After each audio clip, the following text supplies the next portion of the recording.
Are you looking for a new whiskey adventure? Then climb in and buckle up. Get ready for one hell of a ride on the Whiskey Trip podcast with your host, Big Chief.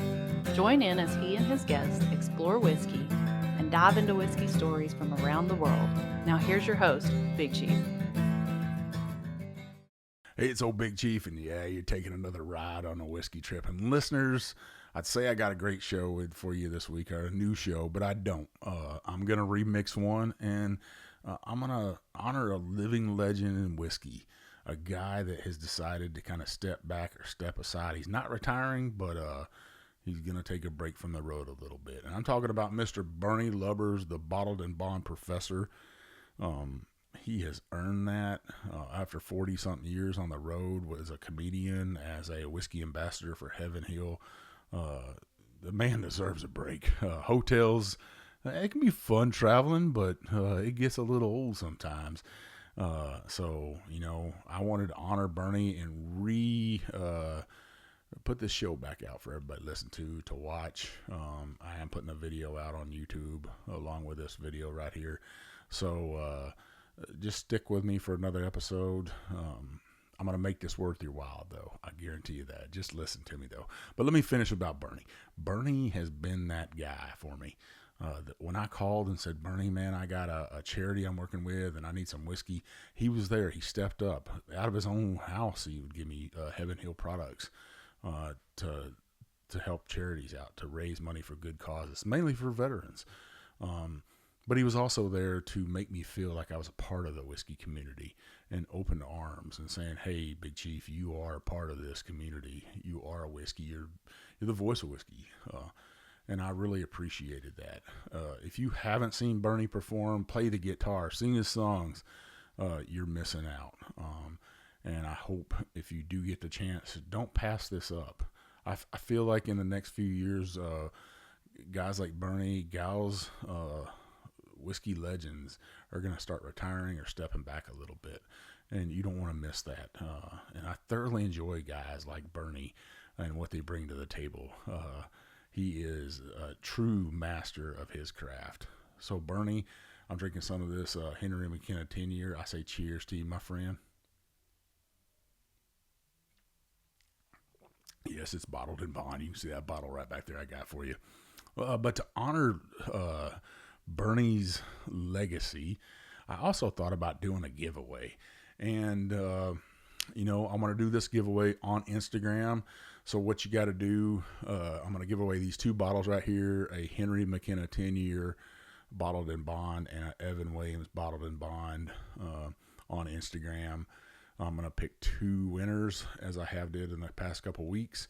You got to follow the Whiskey Trip on Instagram.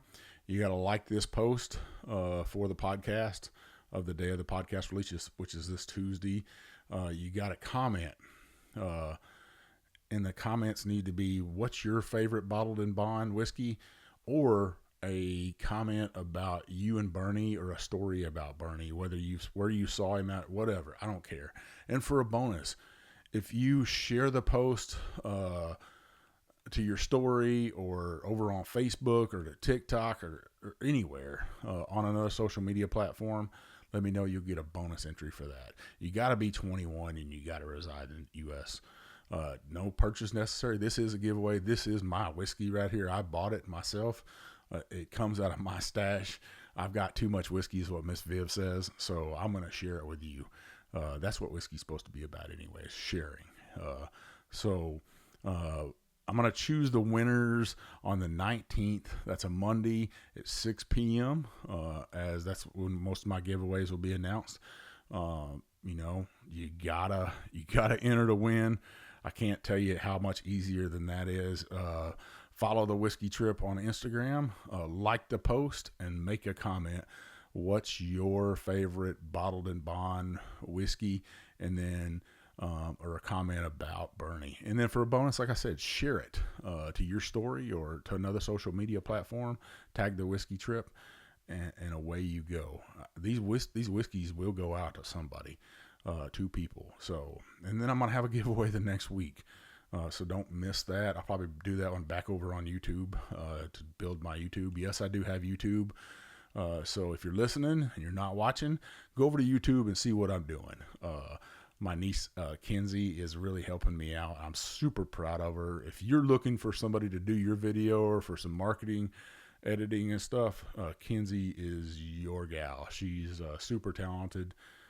She does some great stuff, graphics that she's been working on her own and stuff. So check her stuff out on Instagram. She's also got a children's book she just wrote. So I'd really love if people would support her. But I hope you enjoyed this episode as much as I enjoyed recording it. Yes, it's a remix, but I'm telling you, if you haven't heard Bernie talk, if you haven't heard him sing, this is your chance right here, right now, to hear a living legend, to hear his voice. If you can't go see him in the show, hey, see it on the Whiskey Trip. So everybody, I say cheers to you. Thank you for listening. Keep following me. Enjoy the episode. I say cheers. Hey, it's old Big Chief, and yeah, you're taking another ride on a whiskey trip. And folks, do I got a guest for you today? The man, the myth, the legend. He is the whiskey professor. He is Mr. Bottled and Bond. He is Mr. Bernie Lubbers from Heaven Hill Distillery, and he is their national brand ambassador. Welcome to the Whiskey Trip, my friend. Thanks, Mike. It's good to be here, and I can hear in your voice you might need a little bourbon. I do. I got a little bit of a cold, but you know what? The show must go on, but I think this liquid magic right here, this medication in a bottle from Heaven Hill Distillery is something that I needed. Now, Bernie, we're both drinking on something pretty damn special that not a lot of people even know about or remember or probably don't have a bottle of. But right now, we're both drinking on this Heaven Hill Kentucky Straight Bourbon Whiskey that was bottled by 6 years old. They discontinued it, and Heaven Hill went without a bottled and bond whiskey for a little bit. Not really, but well, with the Heaven Hill name on it, we have a dozen bottle and bonds, but yes, with the Heaven Hill name, yeah. So this was awesome. If you recall, this was under $15, and that was part of our problem. This was just a regional product, only available in Indiana and Kentucky, and at the very end, only in Kentucky. We helped define that category of bottle and bond. We produced more bottle and bonds than anyone, but because of how depressed the bourbon market was, this particular brand, you just can't raise the price of it, overnight. You have to. When our competitors were getting $50 to $100 for something equivalent to this, and so we recognized we were losing money, and we needed to re-release it as a 7-year-old and a national product, and actually put some dollars behind it, and so still made it a reasonable price, and it's available now all over the country. It is a 7-year-old. It is a beautiful whiskey, and I got that to drink on the show as well. I actually have all bottled and bonds to drink today because Bernie is Mr. Bottled and Bond.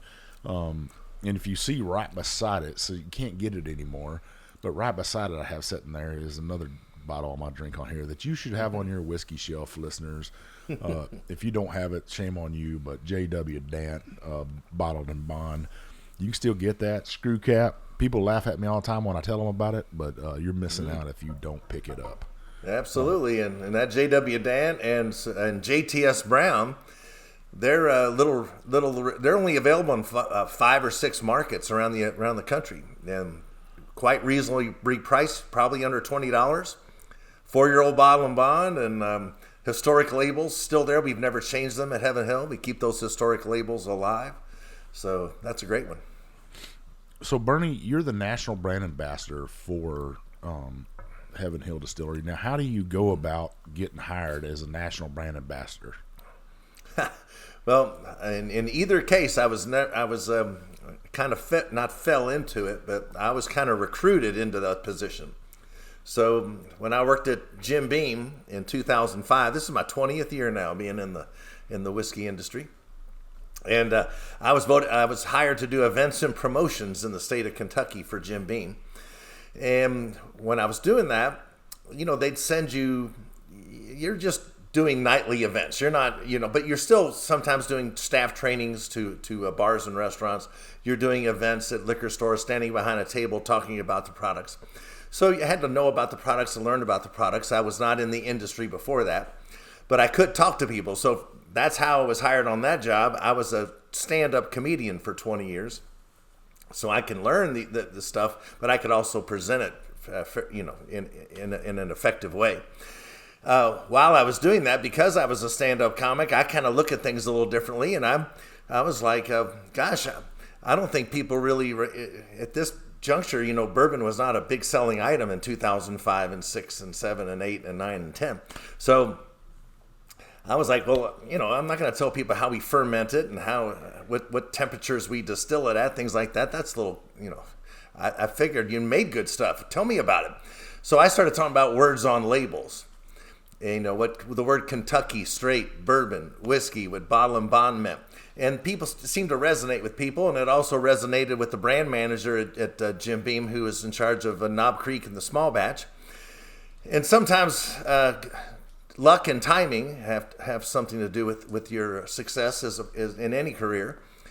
And Fred Noe, Jim Beam's great grandson and Booker Noe's son, his face was being put on the bottle of Jim Beam as a 7th generation distiller. So he was going to be going on a whole year-long worldwide tour talking about Jim Beam. And here they noticed that, gosh, we're going to need somebody to talk about these premium products, super premium products of Knob Creek and the small batch. And Fred's going to be busy talking about Jim Beam. So they hired me and 2 other gentlemen to be the first ambassadors of bourbon, other than Fred Noe and his family. So that was pretty cool. So before that, what did you do for a living? Did you just didn't start out in bourbon though? No, I did stand-up comedy for 20 years. So that's what I did for a full-time living. So from 1985 to 2005. Plucked a guitar and told jokes. Yeah, I also played music in bars, things like that. But mostly it was being a stand-up comedian.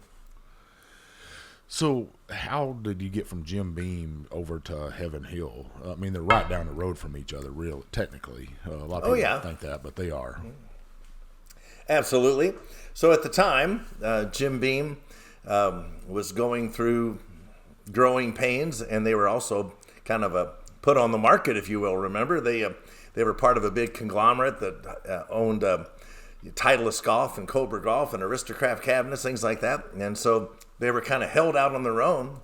So they were going to be acquired by somebody. And then a lot of changes were made internally. And at the same time, the global whiskey ambassador at Heaven Hill took another position within Heaven Hill. And he recommended that I work and take his position. So he suggested that they contact me. And because I was a little bit vulnerable of what was going on at Jim Beam at the time, I wasn't looking for a job, but they came and approached me and made me a fine offer, and I've been here ever since September of 2012. 2012. So you worked from Jim Beam from 2005 to 2012. Yeah. Kind of really crafting your art of being a brand ambassador, and then you go over to Heaven Hill, where they have a plethora of bottled and bond. Is that where you really got into bottled and bond? No, I was into bottled and bond way before that. So when I was touring as a stand-up comedian, probably in the early 90s, I was working up in Parma, Ohio, outside, part of Cleveland, really, right outside of Cleveland. Drew Carey's old stomping grounds. And I found on the back shelf there, because it's a control state, they sold a lot of Old Grandad up there. And so I was attracted to that orange label and the big word bonded across the top. And I just thought that was really cool. I drank that all week at the comedy club and I fell in love with it. And so I came home and I told my dad, when I visited their house, I said, hey, he was a bourbon drinker. He drank Heaven Hill 6-year green label 90 proof, if you remember that brand. And I said, found a great bourbon, Old Grandad, bottle and bond. And my dad goes, bottle and bond, that's the good stuff, son. I said, what do you mean? He's like, oh, that's the good stuff, bottle and bond. And I said, well, what's the deal with bottle and bond? And he goes, well, it's 100 proof. And he goes, it's got to be supervised by the United States government under supervision. And then that's about as far as he got. But, my dad, who was a bourbon drinker all his life, he told me Bottle and Bond was the good stuff. That resonated with me. So I always liked to drink Bottle and Bond ever since then. And Old Grandad was my first favorite. When I came to Jim Beam, I was pleased to see that was in their portfolio.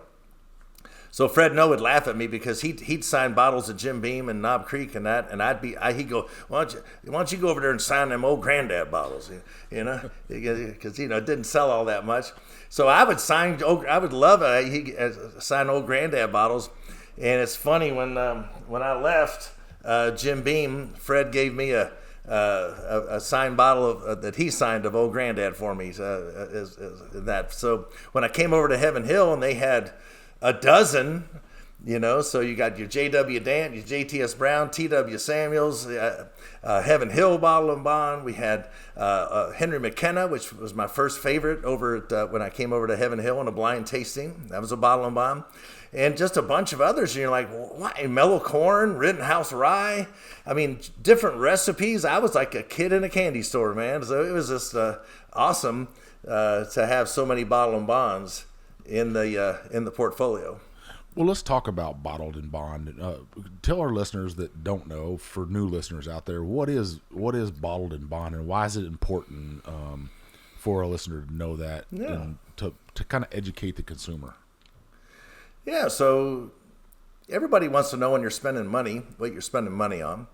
And that's one of the things I taught about words on labels. So if you think of the words on labels like Kentucky Straight Bourbon Whiskey as medals, like, military men and women, if you're an expert marksman in your unit, you get a badge a medal that shows that you are, that says that you are, and you wear that proudly on your chest. So, we're not just spirits, we're a whiskey.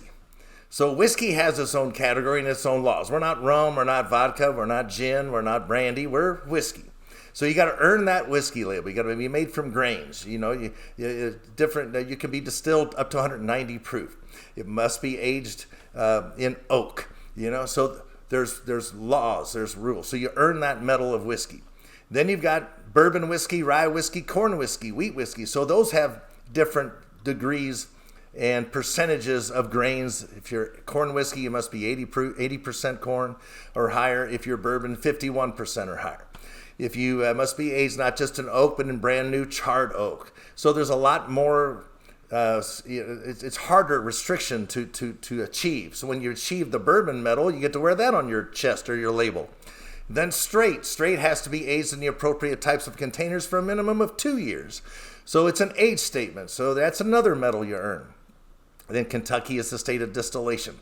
And so Kentucky, of course, has the rich history. It has the different seasons to age bourbon. So it makes it different than Florida straight bourbon whiskey or Texas straight bourbon whiskey or Montana straight bourbon whiskey. So it's another medal you earn. But if it has Bottle and Bond on it, Bottle and Bond is another restriction for the spirits category. And it's a whole list. So you have to be a bourbon. But if you want to be Bottle and Bond, it's got to be distilled at the same distillery. So you can't have two different distilleries making and mingle those together, blend those together and be a Bottle and Bond. It has to come from one distillery. It has to come from one distilling season. So it's a finite number of barrels you can produce in a 6-month period. There's a spring season, first half of the year, and a fall season, the second half of the year. It has to be aged for not a minimum of 2 years, but a minimum of 4 years. Then it must be reduced in proof, not like whiskey that can be down to 80 proof, up to barrel proof, but it must be exactly 100 proof every single time. And then it must be pure water only. So in 1897, when this law was passed, they were adding unsafe things to make. There was nothing to protect the consumer, so it was important to be pure water. And then you had to put the real name of the distillery and the distilled spirit plant number on it. So here are all those. So because it has all the most restricted spirits on planet Earth, they're more like the Navy SEAL or the Green Beret of spirits. It has all the medals. So why wouldn't you want every single one? Well, it definitely to me, if you don't have a couple bottled bonds on your whiskey shelf, and we've named off a couple of them, right? A J.W. Dant or a J.T.S. Brown, a Henry McKenna. And right now in my glass, I actually poured another little pour here, a J.W. Dant, this 100 proof 4-year-old whiskey, bourbon whiskey out of Heaven Hill, right there in Bardstown, Kentucky. A beautiful place to visit or to live. Hell, even to live. So when you started at Heaven Hill, was who was the master distiller there at Heaven Hill then? When I started there, Parker Beam was still there as master distiller emeritus, and his son Craig Beam was in charge of our master distiller there. And Charlie Downs was the one. He was in there, our distillery. He ran the distillery, and then you have distillery managers because you have 3 shifts. You can't be there 24 hours a day. So that was the team there then.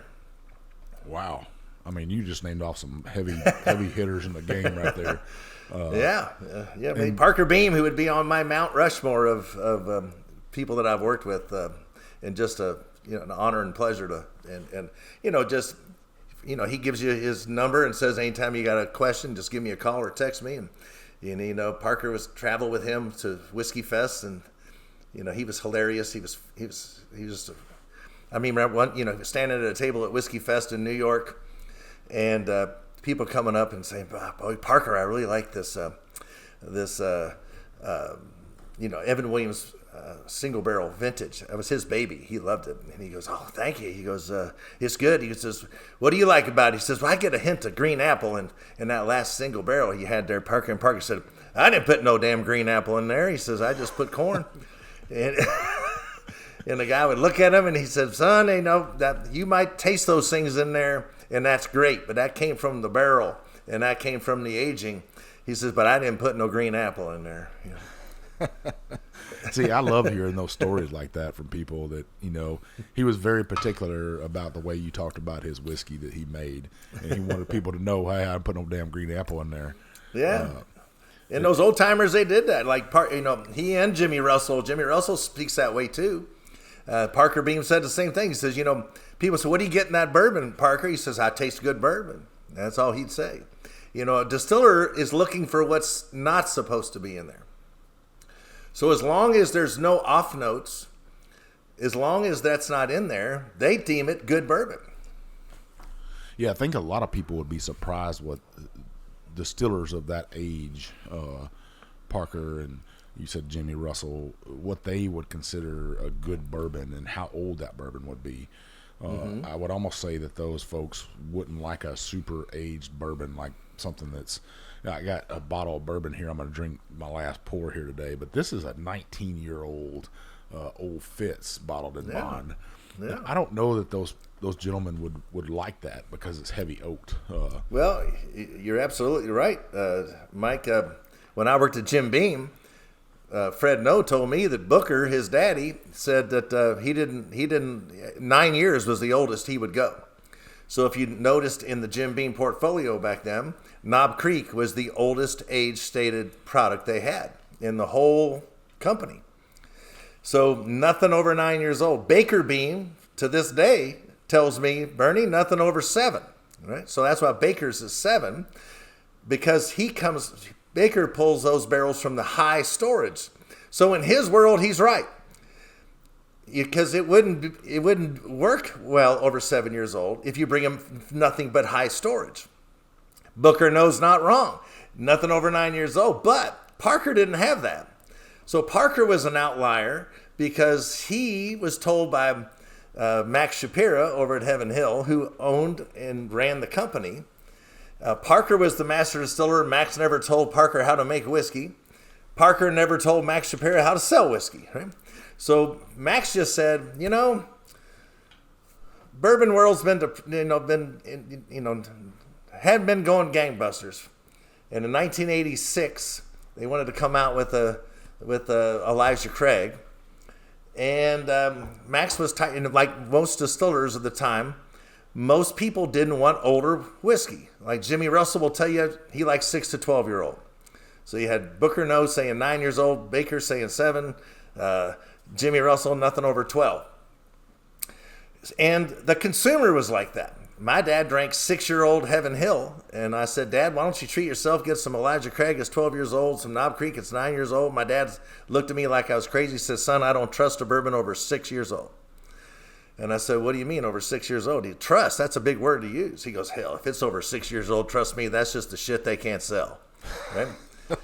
So, and he has a point, because it's going to get older, right? So, Mike, what do you think? How do you think that those distilleries back in the 80s, 90s, and early 2000s, you said you got a 19-year-old old Fitzgerald there, but how did you find older whiskeys? That, not a lot of distilleries brought them out extra aged. How do you think they sold them? I guess you would blend it into your newer age stuff, your 4-year-old, and you have to put that youngest age on the bottle, right? Is that how they sold them? Yeah, but you still, that's an option. The problem with that becomes, if you're a Jim Beam at 4 years old or a Evan Williams at 5 years old, even though there's no age statement on it, the minimum's 4. It's going to change that flavor profile if you dump a lot of older whiskey in there, and your everyday Evan Williams drinkers who drinks Evan Williams and ginger ale is going to notice the difference. Or you sell it to somebody else. Yeah, we sold a lot of it to Japan, right? But you put it into collectible decanters, right? Oh, yeah. So that's why those decanters were everywhere, and they stated the age because they were older whiskey, but they didn't want to put 10 or 12 or 15 years on it, so they said this is 120 months old or 150 months old, or I've seen it as high as 170 months old.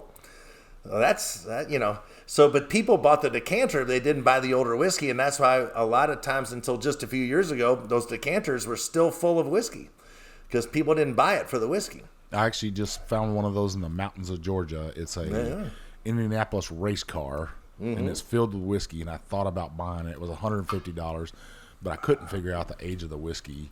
Yeah. And it came from Wild Turkey before Wild Turkey was Wild Turkey in 73, I think. Wow. Yeah. So I still might end up with that bottle, that decanter. I'm not big into race cars, but right. I'm into the whiskey inside of it, though. Right.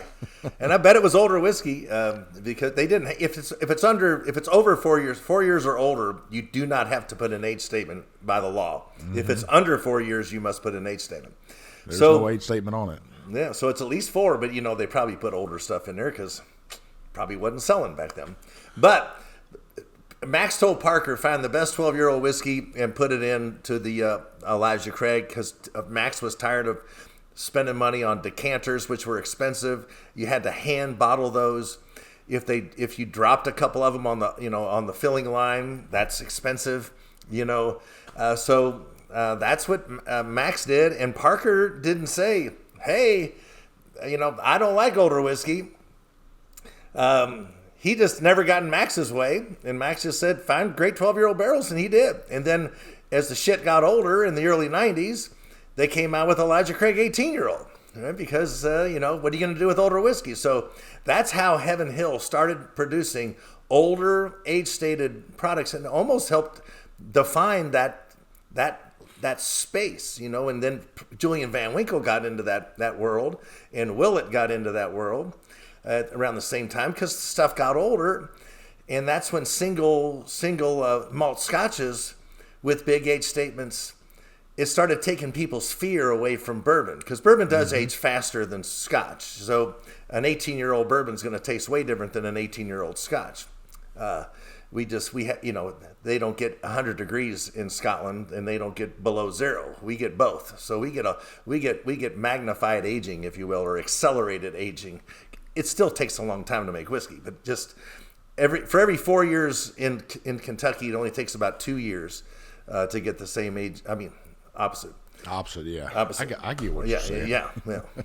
I'm the preacher of age to people that, hey, whenever you shouldn't compare Kentucky bourbon to Texas bourbon, or because it's its own category, right? It's its own region, kind of like Kentucky is to Scotland as Texas is to Kentucky.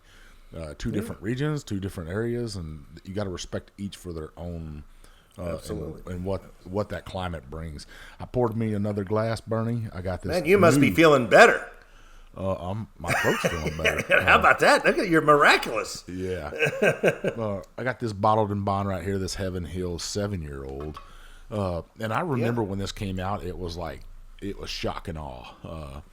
And people were like, the bottle changed and the price changed. I think it came out at $36, I think is how much it was to start out with. So you more than doubled the price almost overnight of it.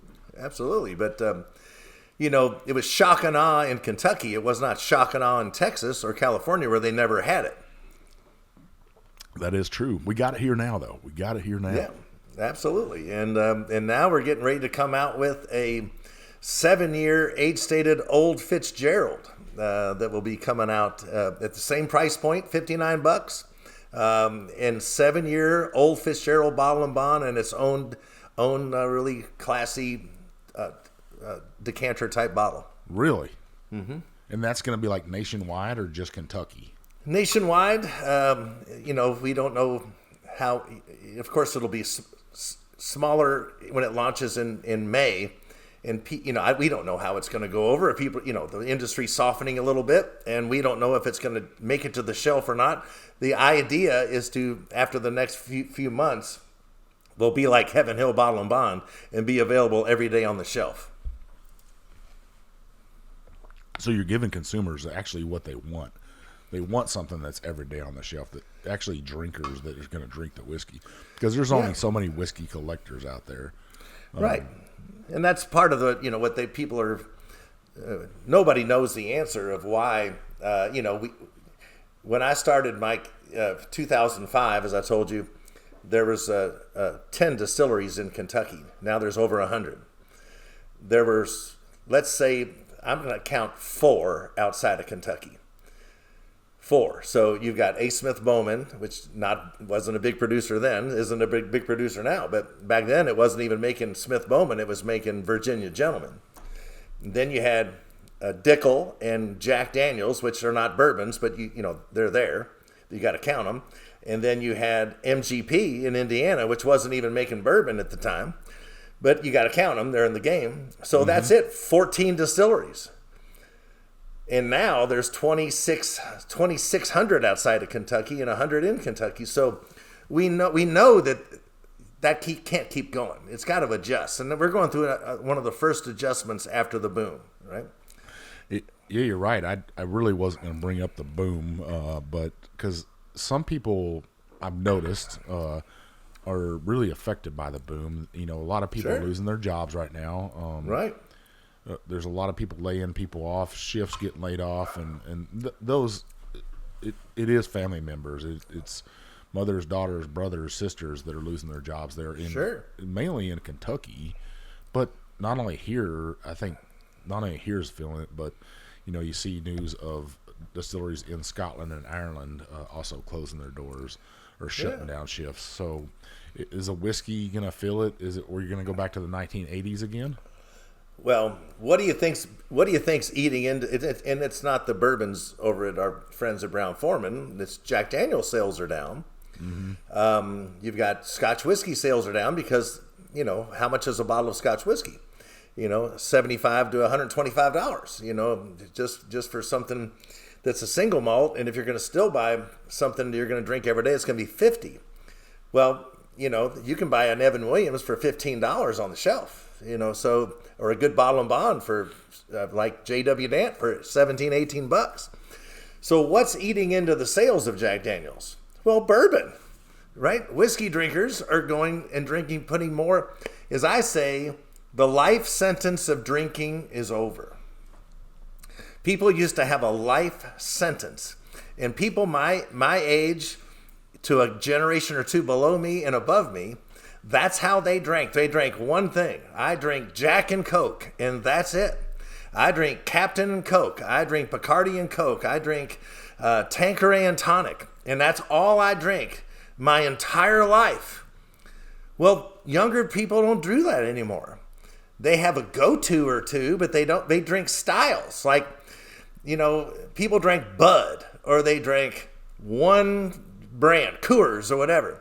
But now people say, I like Pilsners, right? Or I like lagers, or I like a stout, right?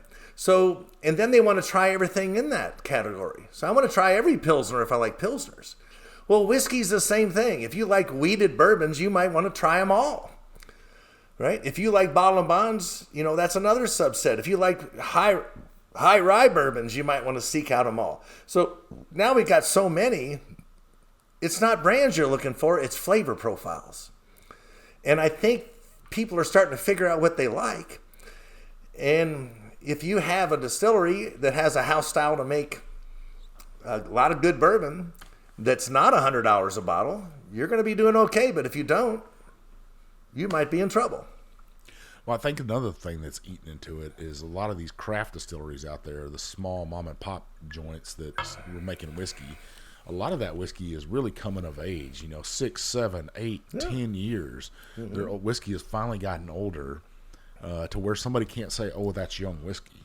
Mm-hmm. So what do? You try it and you're like, oh, this is pretty damn good. And like you said, people want to try different stuff, so they get themselves a bottle of that. Does that hurt the bottom line of Jim Beam? Does it hurt the bottom line of Jack Daniels? At some point it does. It has to. Oh, sure. 'Cause when I walk into a whiskey store now, a liquor store, the shelves are full with variety. Back when you and I probably started drinking, you would go into a whiskey store and you might not have had but about 30 bottles to choose from. Right. And some of those bottles weren't all that good. Yeah. How many ryes were out there 12 years ago? No, not barely any at all. You might have had Old Overholt, maybe. Old Rittenhouse, Old Overholt. Rittenhouse. Jim Beam had a rye, Wild Turkey had a rye, and maybe Sazerac, and you're done. Yeah, that there wasn't a whole lot out there. Now there's hundreds. Yeah. And you know what the funny thing is? The whole rye category is only about 1.2 million cases. That's crazy, right? But you go into a place like Total Wine or Liquor Barn, and there's actually a whole shelf full of it. Yeah. So that's one reason why at Heaven Hill, people always ask, why do you make mellow corn? The corn whiskey category is minuscule compared to rye. So the corn whiskey category itself might be under 40,000 cases. But the way Max Shapiro looks at it, and because we're family owned still, so you've got Jack Daniels and Jim Beam owned by different owners, and some are stockholder held, some are not. They have different advantages and disadvantages with their business model. We have an advantage with our business model because Max Shapiro says, well, I don't care if the category of corn whiskey is small. That gives us an advantage because what if corn whiskey is the next rye whiskey and takes off? Well, our competitors all have to scramble and make it and then age it for a minimum of 4 years and then bring it out, and we've got a 4-year head start on them. So to us, that's how little Heaven Hill is. Like, we're big, but I call us the Reno, Nevada of distilleries. We're the biggest little distillery in the world. We're big, but we're small because we have that family-owned mentality of we don't care how big corn whiskey is, we're going to make it. Kind of, it's like when, it's just it's really cool to look. I've been pointing out lately that after Prohibition, and people started, you could be in the liquor business again, there were 4 companies that dominated the spirits world. And they called them the Big Four. The big 3 automakers, Ford, GM. Oh, yeah. But there was 4. The Big Four was 2 of them from Canada because, they didn't have a prohibition, and they had 8 stocks of Canadian Club and VO ready to go out the door. So they dominated with Seagram's and Hiram Walker. And then here in the States, you had national distillers. They had Old Crow and Old Grandad and Old Overholt and a bunch of old products. Bourbon Deluxe, that was a huge one. And then they had Shenley. Shenley had Stag, and I think they had 10 High and a few other ones. But they dominated. You don't hear Brown-Forman, Jim Beam, Heaven Hill, Wild Turkey, and all those because they were small. They only made bourbon whiskey. They weren't spirits companies. They were American whiskey companies and mostly bourbon companies. Isn't it funny now? None of the Big Four is around because the Big Four, because they're owned by stockholders and that, when bourbon and whiskey sales were in the basement, they got in and they bought and championed the biggest, rum brands and tequila brands with the margarita came out. And then you had vodka, which was just the huge dominance. It took over the sales of whiskey in 1972. So they totally sold off those brands. And where did they sell them to? People like Max and Ed Shapiro. People like Jim Beam bought them. Sazerac bought them. So that's where we got all these brands that we have that are these historic, like JTS Brown and JW Dant and Rittenhouse Rye and all that. We got them in acquisitions, and now we're the big six. There's only 6 legacy distilleries that have made it from Prohibition to today, and Heaven Hill's one of those. So Heaven Hill, Four Roses, Wild Turkey, Jim Beam, Brown Forman, and what's the other one? I would say Jack Daniels. No, that's Brown Forman. Well, I guess Brown Forman. Yeah, that's Brown Forman. But I'll think of it in a second. But it's just kind of funny how we went from little to now we're one of the big 6. It is, I always talk about the big 6 and me kind of not. A lot of people that do what I do, podcasting, they like to live in that big 6 all the time, go to the same well over and over and over, and that's a good thing. I'm glad somebody does that. I like to float around and sting like a bee. If I could quote a great Louisvillean. Absolutely. But yeah, the big 6 there. You are the big 6. Part of Heaven Hill is part of the big 6, and I love it. That bourbon, the broom might be over, but it's not done. Oh my gosh! Well, we needed an adjustment. Yeah. Bourbon tourism is still strong, and if the whole bourbon world went away tomorrow, the bourbon tourism's still here. But I don't see, bourbon. We have more barrels in storage than we ever have had before. Where sales are going to go. It's hard to increase every year. That's why a brand like Jack Daniels, 20 million plus cases a year, Johnny Walker, those huge brands. It's hard to. You think you're going to grow every year for the rest of the world? No. Well, you got to find new markets, and as the market adapts, right. A country like India that has just a monster. How many people sell bourbon whiskey in India right now? Absolutely. Probably not that many. And it's a huge whiskey market. It's a huge whiskey market. They actually drink more whiskey than anybody else on the face of the earth. They sure do. So. They have 2 local brands that sell over 25 million cases each every year. Yeah, a lot of people are surprised when I say something like that. They're like, "You sure you're right?" I'm like, "Well, I'm positive." That's when, and you got to Heaven. We'll talk about business stuff later. It's fascinating too. But yeah, I think the boom had to taper off at some point. But as Max Shapiro looks at it, if you're a big player in that, you've just increased your sales exponentially. And if you hang on to those sales and they don't even go up, they just stay there. Well, that's good. We're not owned by stockholders. We're not owned by stockholders, so we don't have to play that game. So, well, listeners, we're up against the first half, and it went so fast.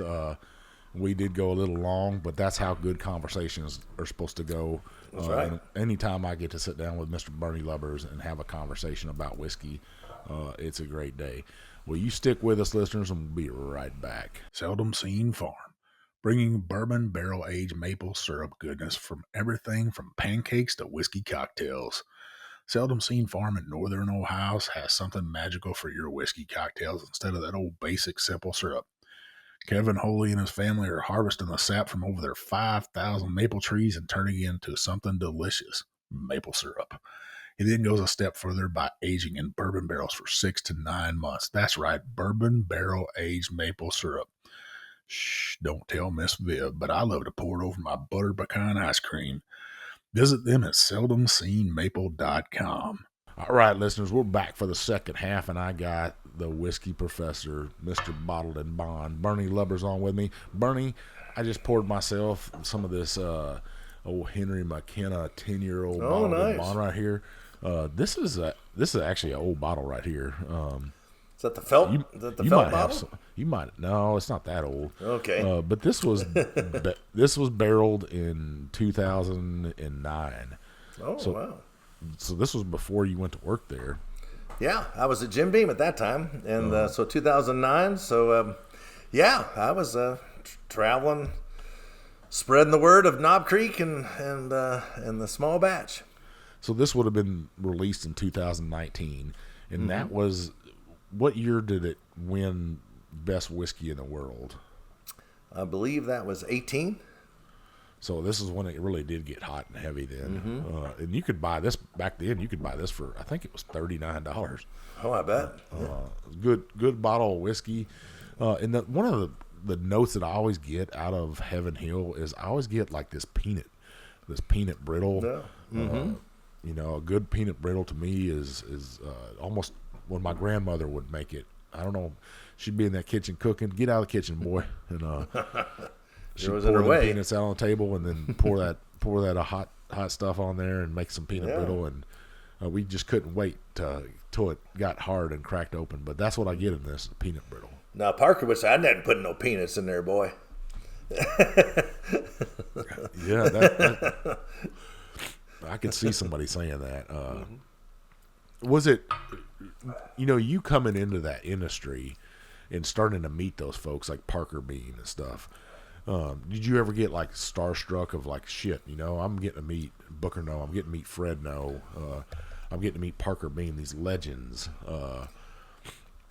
Well, they make it so comfortable for you. You don't, even if when I was starstruck, they never, they're just, in their minds, they were always production people. They were just making whiskey.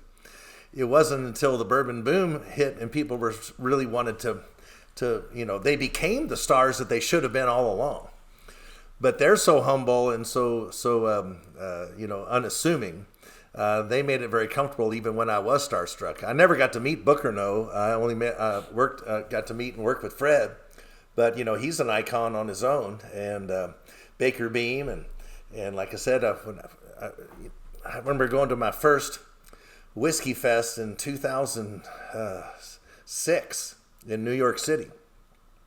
And they had me, so here I'm just announced as a brand ambassador for Knob Creek, and they asked me to sit in on a round table about rye whiskey. Well, hell, I'd just been in the business for a year and a half. I don't know much about, much of anything. I taught words on labels. I didn't know about production, that kind of stuff. And I was getting to know more, but, as Jimmy Russell told me early on, son, you're not going to learn it all in 1 year or 2 years. It takes a lifetime. He goes, I learned something today. So don't worry about what you don't know, but don't tell a lie. Don't make something up. He goes, ask one of us and we'll tell you. And now with phones, you can text and that kind of stuff. So that always made me feel very empowered, that even when I didn't know the answer, I could text Fred No and say, hey, Fred, I'm at a tasting. I can't answer this. And he'd answer me right back. And I'd say, look, this is from Fred No. So people are like, oh, you're talking to Fred No? I mean, yeah, so that's kind of cool. And that's the way I feel even today. I mean, I'm as you said, I'm the bottle and bond guy.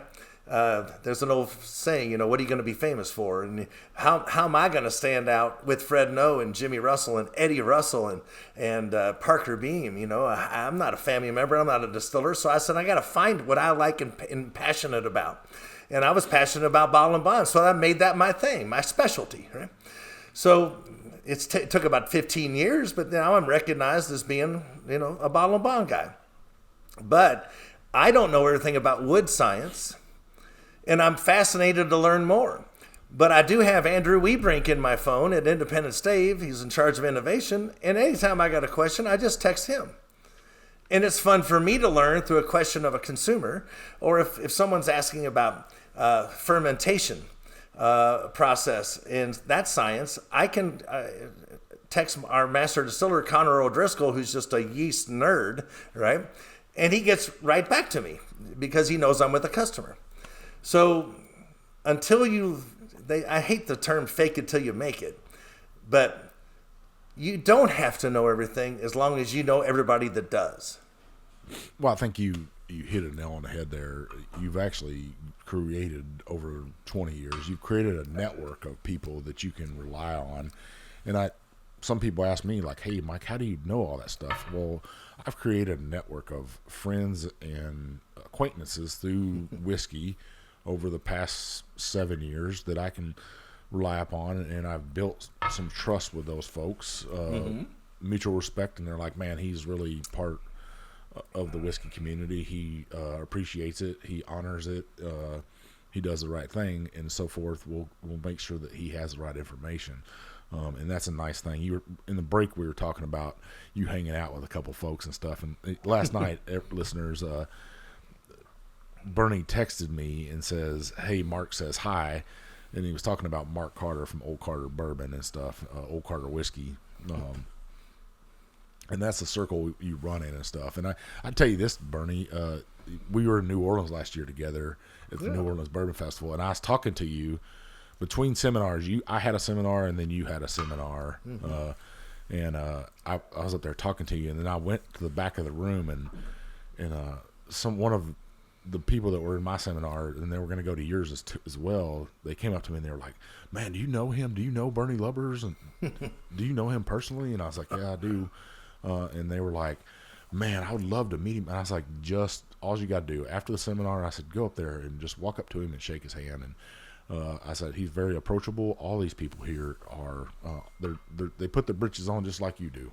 Well, I've always, it amazes me that people think that you couldn't. I mean, I'm like, I might be somebody in the industry, but it's a small pond, it's so, never hesitate to say hello to anybody in our industry. You can't, the second you think you're a celebrity or you think you're somebody, you're done, I think.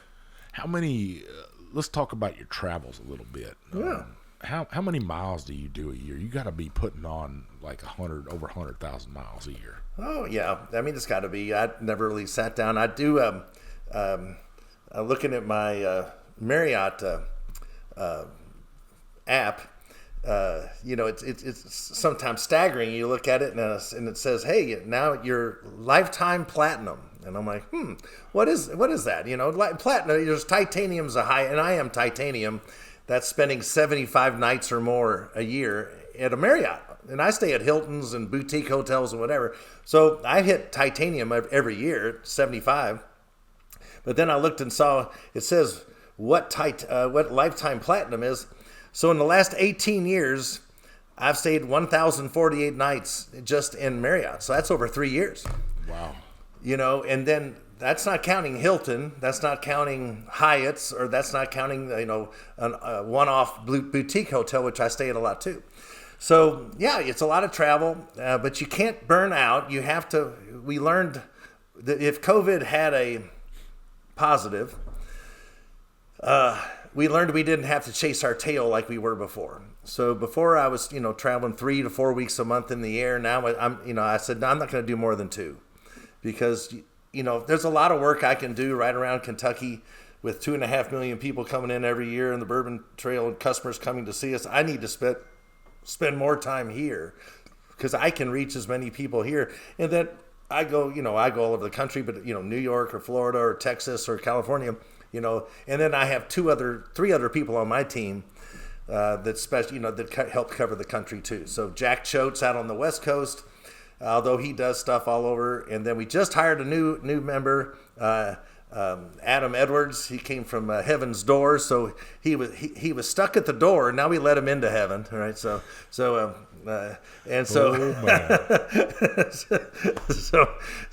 he's awesome. And then Lynn House is on our team, and she's amazing. So, but we don't have to. I told my team, this is a job you can burn out on.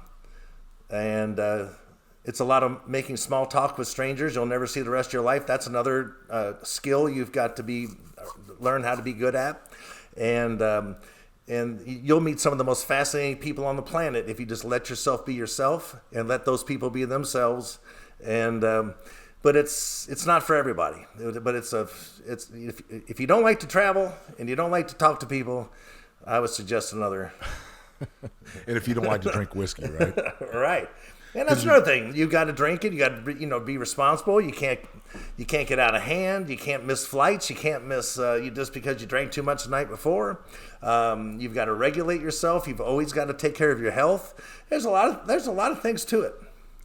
So you also, and a lot of listeners and people that see you at shows probably don't know this, but you have a pretty badass car that you like to drive around too. I do have a fun car. So I noticed, over the years, you get to watch. Just say you're off on a Saturday or Sunday, and all of a sudden the Mecum or Barrett Jackson auction comes on, and you're looking, and all of a sudden this car will come up, and you'll go like, it went for $15,000, and it's this beautiful, 1960 something or 50 something convertible. You're like, how does that work? And so I was like, you know what I'm gonna do? I'm gonna buy one. And so I bought a 1966 Buick Skylark at the Mecum auction in Indianapolis. So I was all in. I took a bus to Indianapolis because I said, damn it, I'm driving back with a car, right? I'm not going to drive up, but I'm going to drive home, right? So, and I did. And it was awesome. And I was like, I'm going to drive this car for 2 or 3 years. I'm going to put it back in the auction because those cars don't go down in value. They might not gain value, but they're not going to lose value. Then I'm going to sell it, and then I'm going to trade up, and so I did that. I sold it, and then I bought a 1960 Thunderbird, and it's just beautiful, and it's the square bird like the Elvira car, and it is just beautiful. If it's not the 2-seater baby bird, those are the ones that go for the big money. But if it's just like bourbon, you can get a JTS Brown for a pretty good deal, but it's still a bottle and bond. Still one of the most rare and restricted spirits on planet Earth.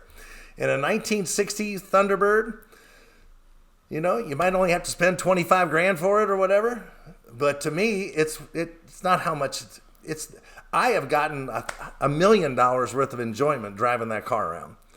I tell you what. There was one time I reached out to you, Bernie, and I was doing a charity bottle thing for a thing called USA Cares for veterans out there, for military veterans. And I'd reached out to Bernie for Heaven Hill and said, hey, I'm doing this bottle thing, and I need to get bottles for whiskey for this charity, and where they're going to auction off. They were trying to get 1,000 bottles of whiskey at one time. And you can imagine trying to get 1,000 bottles of whiskey to auction off. Yeah. It could be tough. And Heaven Hill was so generous. And Bernie tells me to meet him downtown Louisville because I was working downtown at the time. And we met at the A1C Hotel, I think. Is it the A1C? Is that 21C. 21C Hotel there. And Bernie has it in the back trunk of his car like 4 or 5 cases of whiskey for me. And he's like, if you need more, Mike, just let me know and we'll do it. But you're like, you got to come inside and get a drink. And I was like, okay, let's do it. And it sometimes it's downtown Louisville, or if you go out to Bourbon's Bistro, it is the who's who of whiskey when you walk into one of those bars down there. So listeners, if you are down there, pay attention to who's there, and you never can tell who's sitting right there with you. Yeah. A superstar in whiskey is probably sitting there right there with you, drinking a glass of whiskey. You're absolutely right. So, and I tell people, there's a few bars here in Louisville. You named one of them, a couple of them there, but Bourbon's Bistro, Neat Bourbon Bar, which has got a lot of great vintage pours. North of Bourbon is really great too, and I describe places like that. I said it's like that TV show Pawn Stars. You just never know who's going to walk through that front door. Right? One of my favorite places there is the Pearl over in Germantown. Oh yeah, the Pearl of Germantown. Yeah, it is there's a velvet painting of Hank Williams Jr. in there, and I tried to buy that painting like 6 or 7 times. I don't even know if it's a painting. Right, because it's on velvet, but I just wanted it. And one of the coolest places you could go into and get an old fashioned. But those bars there are iconic. But you got to pay attention to when you're going in there and who's sitting at the bar or who's sitting back there eating a meal at the Bourbon's Bistro is an iconic place to do business. And I've been in there doing business. Had a business meeting in there, or did a podcast in there. But the generosity of Heaven Hill at that time for me was outstanding, to help veterans out. And you guys are family owned, Absolutely. You got Brown Foreman or you got Jim Beam. They gave too as well. Sure. Sure. They're not family owned. They're a giant corporation. Well, they got more layers they got to go through, and their boss has to approve Yeah. things, and they only have this much, whatever. It's not a bad thing. It's just what it is. Yeah. So when you got it, Heaven Hill, was Henry McKenna? Was it in this bottle right here that I'm drinking out of today? No, it was in a same kind of squat bottle, but it had a green velvet front, and on it was this little tab that almost looked like a leather, like a strip, and then tucked in it was this like necker, this little piece of paper folded, and that's what told about, so it was a wonky label.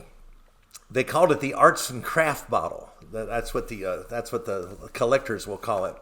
But it was designed by Max Shapiro, who was the not only owner and president of the company, but the brand manager for all the whiskeys. So Max himself designed that bottle and label. Max himself designed the bottle shape and label of Elijah Craig. I mean, can you believe that? I mean, here you got, I know presidents of companies that wouldn't know how to order a bottle to be made. And here's a president of a company who's made them and created them. It's pretty damn cool. So that's one of the cool parts about being family owned. I didn't know that. You say you learn something every day. I didn't realize that he designed those bottles. And so I just poured my last pour here. Yeah. This what are you is pouring the there? 19-year-old Old Fitz, bottled in bond. One of my favorite bottles of whiskey that was gifted to me. I felt great that somebody said, Mike, we love you and we want to give you this bottle. That's a pretty damn good friend. It is. I'll join you in an Old Fitzgerald, but I've got the old 4-year-old bottle and bond. Oh, look at you! That we don't make anymore. But it's awesome. Another great story about being family owned is that Max and two children, Kate Lass, she's now president along with her husband. They're co-presidents. Max is now executive chairman. He has put his time in. He's been with our company over 55 years.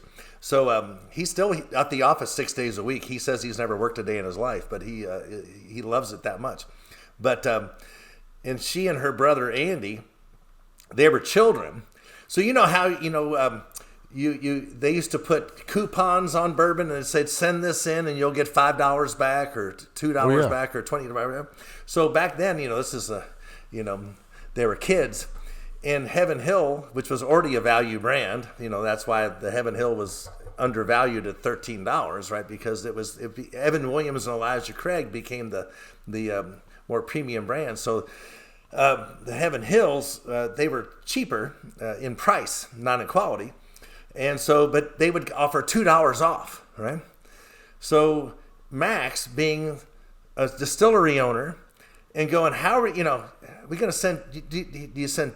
This wasn't before the digital age. This is the 1980s, right? How are we going to give this $2 back? So Max would go to the bank and get $2 bills, and then Andy and Kate would address and stuff they had a little form letter. Here's your $2 and put a $2 damn bill in it, and they'd mail it off. You could still I love those kinds of stories coming out on a podcast like this that a lot of people don't hear and stuff. You can still go get $2 bills today because part of the chief's petty officers chief's call to initiation for the Coast Guard will charge new chiefs to go to the bank, and you have to get $100 and $2 bills in they all have to have matching numbers on them. So but you can still go to the bank today, folks, and get yourself a $2 bill. But those stories of that family doing that and stuff in envelopes, I love it and stuff. You talked about Heaven Hill coming out with an Old Fitzgerald 7-year-old in a decanter bottle. Is it going to be this decanter bottle right here style, or? it'll be the neck of it will be similar to that. It's just a taller bottle.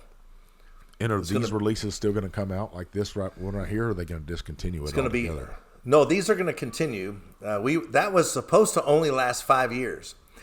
And then Max Shapiro is like, why are we going to discontinue this? And we thought that the consumer was going to want only older whiskey. So you have a 19-year-old there. There's been 11 years old, 15 years old, 14-year-old, 13-year-old. But we found that people like the 8 and 9-year-old just as much. So we found that we didn't have to have the pressure of always having a double-digit age statement on them. And so Max said, let's keep doing it then. So we're going to, anything that's 8 years old or older will be in those twice a year releases. But the 7-year bottle and bond will be all year on the shelf. What else is Heaven Hill going to be coming out with in 2025 or 2026 that you can tell us about? Sure. So, we're just trying to keep up with demand, first of all, which is, we're building a brand new distillery in Bardstown. So that's going to be opening, making its first barrel about April or May, after our disastrous distillery fire in 1996. But we've had our distillery in Louisville since 1999. So we have this project called Grain to Glass. So Heaven Hill Grain to Glass was launched this past year.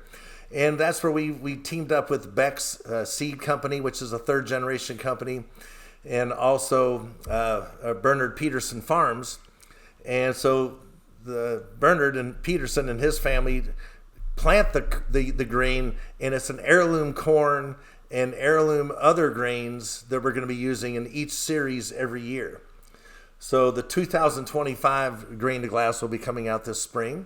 And last year's Grain to Glass went over very well. Our bourbon, Grain to Glass, won fifth best whiskey of the world in the Whiskey Advocate magazine this past year. So between the Old Fitzgerald 7-year-old bottle and bond and the Grain to Glass, that's pretty darn good. That's pretty damn awesome. I love it. I love that you guys are being innovative and thinking about what the consumers want and giving them what they want.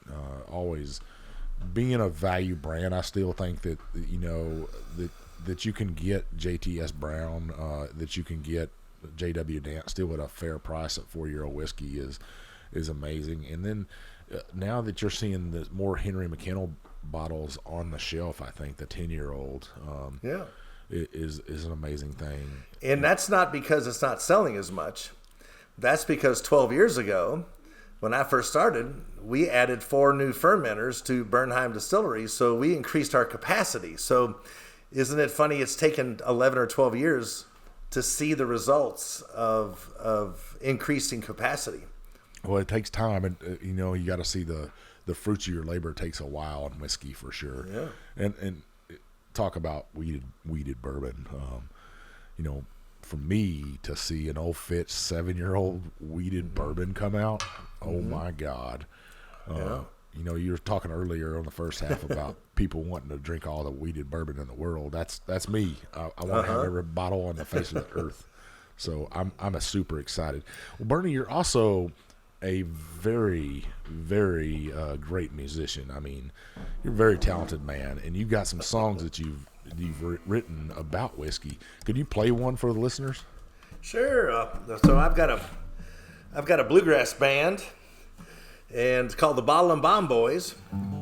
And the Bottle and Bomb Boys was myself and banjo picker Steve Cooley, who toured and traveled with Grandpa Jones back in the day and his band, and was also with the Dillards. He was with the Dillards for 18 years. The Dillards were the band that was on the Andy Griffith Show in that.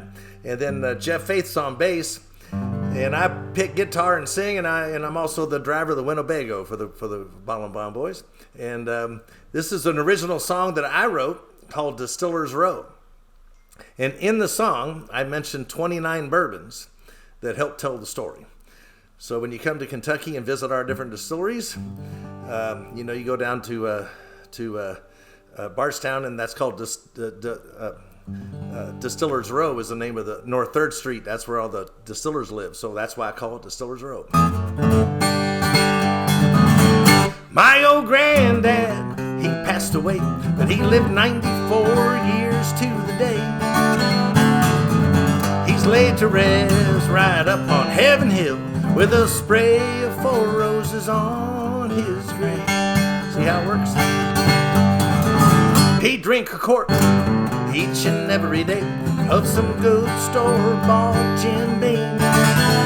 Dr. Forrester said, "Hey, Pappy, now you better cut it down." Then the good doc passed away and left the widow Jane. So raise a red-eye to old Granddad. He lived to be an H&H. That old crow sure left his maker's mark, and now he's drinking with the angels far away. You got him there, Mike? When the weekends rolled around, a few good stories they'd float, like branch water ambling down Knob Creek. Evan Williams started to sing, the Reverend Elijah's voice would ring. Jimmy passed the jug to his buddy Parker Bean. So raise a red eye to old Granddad. He lived to be an H&H. That old stag sure left his maker's mark, and now he's drinking with the angels far away. Wild turkeys they all were, and like eagles they were rare. Those buzzards bottled and bonded all today. And all into the night at Basil Hayden's sheer delight, they told stories by the cab and still they raise. Red eye to old Granddad. He lived to be an H&H. That old tub sure left his maker's mark, and now he's drinking with the angels far away. Got 3 left. He'd drink old Fitz if he didn't get his VOB. Now he's drinking there with Booker far away. There you go. As they always say, that's a mighty fine picking. It's a lot of fun. Well, Bernie, I'm so grateful that you come on here, my friend. Sure. Long overdue to have you on here, and I can't wait to see you in New Orleans. I think that's my next opportunity to get to see you, and it's always good to give you old Big Chief hug and absolutely look forward to that. Drinking a pour of whiskey with you. So, where can our listeners find you on social media? I'm Bernie Lubbers on Instagram, and I'm a whiskey professor on Blue Sky, and I'm Bernie Lubbers on TikTok. So there you go. You're all over the place. Now, what about Heaven Hill? Where can people find Heaven Hill on social media and on the web? HeavenHillDistillery.com, and it's also on Instagram and Facebook. And we've got a big on the day before, on March 2nd, we've got a big at the Heaven Hill Bourbon Experience in Bardstown, Kentucky. They're gonna have. I will be there, signing Bottle and Bond bottles and talking about Bottle and Bond. Right, the eve of Bottle and Bond Day. That's pretty damn badass right there, folks. Go see Bernie at Heaven Hill. Once again, Bernie, thank you very much. Any last words for my listeners out there? As always, stay bonded. Well, listeners, you know where you can find old Big Chief. You can find me on TikTok, Instagram, Facebook, at The Whiskey Trip. And I'm on YouTube now. Make sure you subscribe. Mm-hmm. Make sure you watch my videos. I really appreciate it. I got a few on there. I've been really busy at my normal job, so I've had trouble getting some videos uploaded. But this weekend, I promise I'm going to try to upload some stuff and get some new content in there. But make sure you check out my website. If you're listening to me, listen to Mark and Matt from the Bourbon Life. They're always putting great stuff out. Give us a 5-star review. Leave us some comments. Those comments open up doors to distilleries like Heaven Hill and get great guests on our shows, like Mr. Bernie Lubbers here, the whiskey professor, the Mr. Bottled and Bond. I appreciate you having me on. And great content that we can put out. So take those comments, post them back over on my Facebook page. Invite your friends to like my Facebook page. Follow me on Instagram, all that good stuff. I really appreciate you listening, folks. This is old Big Chief, and thanks for taking this ride with me.